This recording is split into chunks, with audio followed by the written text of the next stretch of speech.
So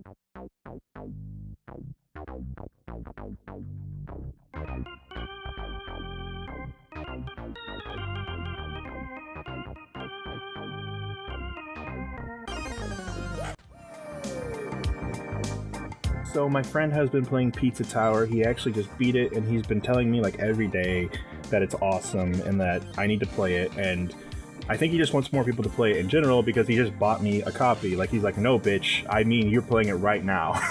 And it's like, yeah, the thing is, before Pizza Tower came out, I was following it on Twitter. Like, I would see the updates all the time. I feel like it's been years since I can't believe it's finally out. I'm really happy that it is. And so my friend bought me the copy on my day off from work. So I woke up to the copy of the game, and I'm like, well, I got my Steam Deck fully charged right here. Let's play the game. And I actually really recommend playing this game on Steam Deck. And I also would have to say, I don't know what all platforms it's on. Yes, it's currently only on PC.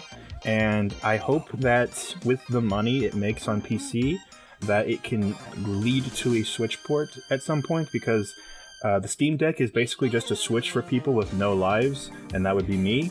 And that's how I've been playing the goddamn game, and I love it. I love it. It's so much fun. And the thing is, like, I did have Wario Land 3 on the original Game Boy, and I would sit outside playing it, and just I have so many good memories of Wario Land 3. And I remember thinking as a kid that I preferred Kirby and Wario Land over like Mario Brothers.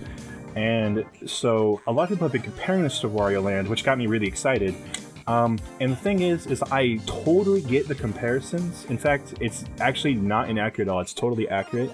But a more recent game that I played, and a game I like more than Wario Land, is Rayman Origins and Rayman Legends. And I would say that this game does something that Rayman does, and it's the reason why Rayman Legends and Origins are like Rayman Origins specifically, but Rayman Legends is basically just the same game.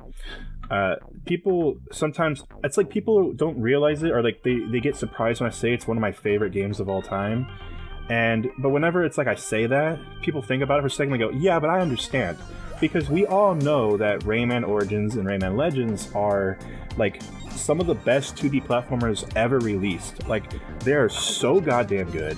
They have like fully realized and perfected how a 2D platformer could play. And I remember they came out right around the same time as like the new Super Mario Brothers games were coming out. And so you have to compare them. In New Super Mario Brothers, you play the 4-player co-op, and everyone just dies like crazy. There's no way to do that game 4-player. You can play the game 2-player, but really, the game's just best played 1-player. But 2-player is at least possible, where if you die, it's like, well, you know what, it's not that big a deal. But Rayman, you can play the game 4-player or 5-player, and it's just fine. And I've played this game 4-player before, looked around the room, and everyone playing all agreed that no one felt like they were dead weight. No one felt like they were the character that was just dying all the time. And that all comes down to the momentum and the movement and like the flow-like nature of it all. Just being able to get from point A to point B with the style and grace, because the level layout is like, do this, jump here, jump off this wall, fly here, glide here, punch this enemy at this point. And some of the best levels are in Rayman Legends, where you have these music-based levels where your timing is supposed to be perfect based with the rhythm. And some people say, wow, they've like nailed a rhythm game with a 2D platformer. But I would say the whole game is like that. The whole game, it's just that you can move forward at your own pace. But there's a rhythmic like nature to the whole game. There's a rhythmic like flow to all the movement. And I'm happy to say that Pizza Tower is very momentum-based, it's very movement-based, and it has like a flow-like nature to it, but you can take your time, you can move at any pace you're comfortable with. And because of that, this game has a very dynamic difficulty, where the game is actually like very easy to beat if your only goal is to beat the level. But if you want high scores, then the game gets a little bit harder. And I remember playing Sonic Adventure 2 growing up as a kid. I was like 12 or 13, and I was very proud of the fact that I beat Sonic Adventure 2, and my older brother's friend came over who also had a Dreamcast, and he had A ranks on every single character for every single mission, and I had only beaten the main levels and missions. And like I didn't do anything else. I had like E ranks on almost every level. And he looked at me and he goes, "Man, you guys really suck." And I'm like, okay, my older brother didn't beat this. I beat it. I don't think he realized he was just telling me I sucked. I think he thought he was insulting my older brother too or something. But he was like, "Damn, dude, you guys really suck at this game." And he just like got all A ranks on City Escape and got all A ranks on Metal Harbor and all A ranks on Final Chase, and was like, "All right, I'm done." like he just did it for fun. And that's the thing. It doesn't matter about your goal is what you want your goal to be. If you just want to see the story and beat the game, you can do that. But by playing the game naturally and without anyone coming down and telling me how I'm supposed to play the game, I was able to see very clearly and quickly how to chain combos, and all the attacks and all the movements, they make perfect sense. The throws remind me of the suplex ability from Kirby, where you can just do stylish like stomping people on the ground, but you can also aim your enemies and throw them where they need to be aimed at to hit other enemies, and also you can go through breakable walls sometimes, which is another thing that reminds me of Rayman. It has these secret walls that look like normal walls, but if you look at them, you're like, wait a minute, it makes sense for something to be there. You jump into that wall, actually it's a see-through wall, and there's actually a door or a portal to something else, and there's a lot of that. So again, another similarity to Rayman Origins that I appreciate. But yeah, the throw move reminds me of that. He has a belly flop move. It's just jumping in the air and pressing down, and it's like, no shit. Like, no shit, is that how you do a belly flop move? But that's what I'm saying. The controls and like how the attacks all work, they all just make total sense. Everything adds up. And what I really love is the running attack. This is where it has some Wario Land style combat, because it's basically just ramming into people. Once you're at full speed, you kill people just by running into them, but otherwise they do damage to you. So you gotta get to that full speed state.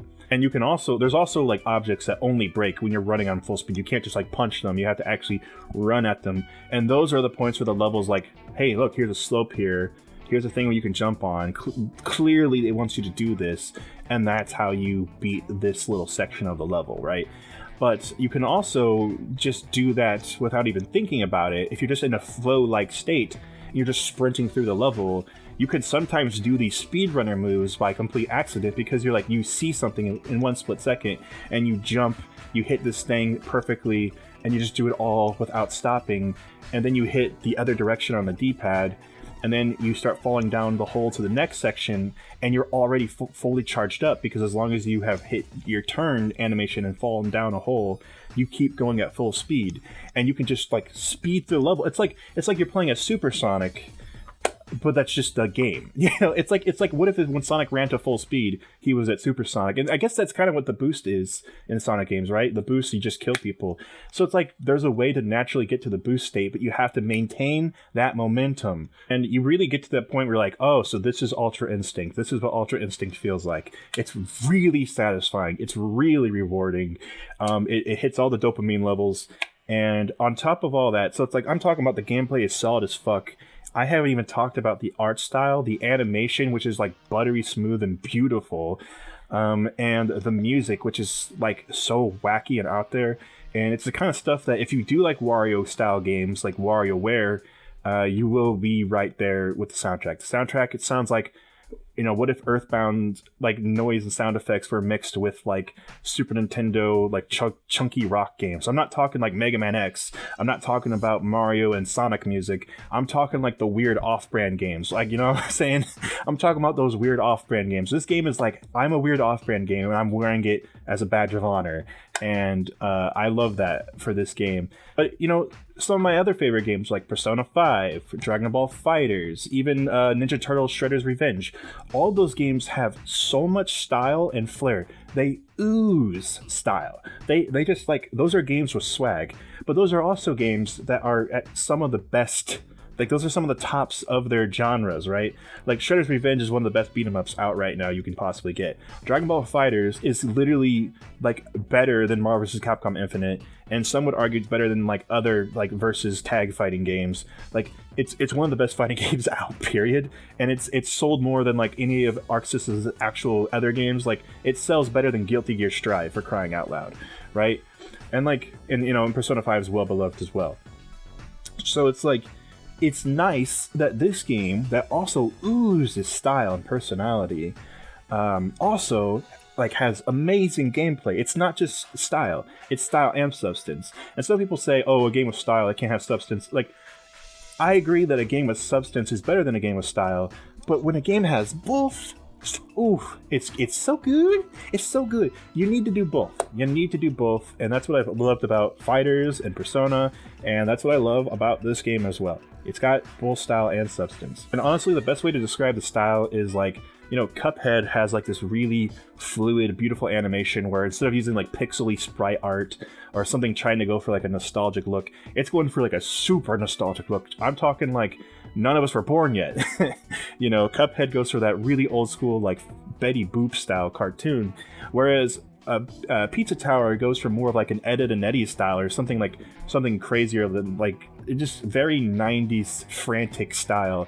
And it reminds me of a lot of like bad advertising, and the music is, like I said, all from those like weird off-brand style games. So it's like, it's just got everything. It just hits that weird feeling that is hard to describe. That I don't know if there is a way to describe it, but it nails that feeling perfectly. It's like sometimes in Nintendo games there's weird shit, and this game is like, that weird shit is the base level, and then like there's even weirder shit down below. But speaking of Cuphead, I did find that the boss battles were probably the most difficult part of this game, and I don't think they're too difficult that you can't beat them. They're at that perfect level of difficulty where you actually have to use your brain. And I know, if you play Nintendo games, you're like, what? A boss battle that's hard before the final boss battle? Yeah, I know, yeah. The first boss battle is actually difficult. You have to actually use your brain on this one. It's actually fairly simple once you get to understand the game's mechanics. Like, basically, you can only hit him when he's flashing. And it's very simple. And then I'm only gonna spoil the first boss battle mainly because I've only beaten the first two worlds, and I haven't seen the entire game yet. I'm already giving this recommendation. In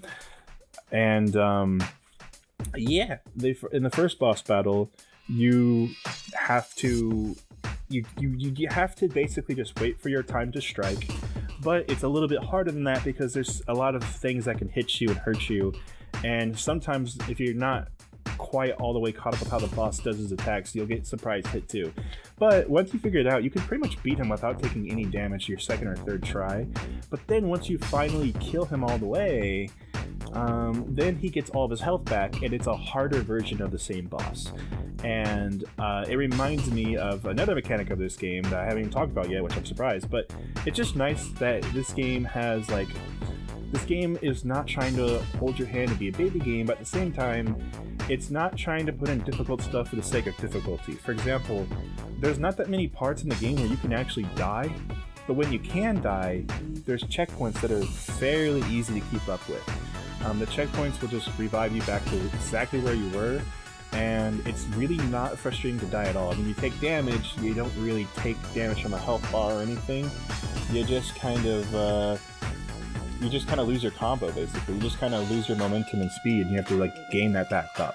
So I gotta say, like, this game, the boss battles will take you a few tries, but it's satisfying and rewarding. It's one of those challenges that are it's very fun to overcome. And the other mechanic of this game is every single time you beat a level, you are going through this level that's crafted very well, by the way, very good level design. You'll notice these objects that you can't interact with, and then once you get to the end of the level, you break this like pillar, and then you have to make a mad dash back to the entrance of the level. That's right, this entire time you've been playing this level, I hope you've been paying attention, because there will be a test, and this is the test. You are on a time trial. You're basically doing the time trial mode built into the main game to get back to the beginning of the level, except for there's a very clear path it wants you to take.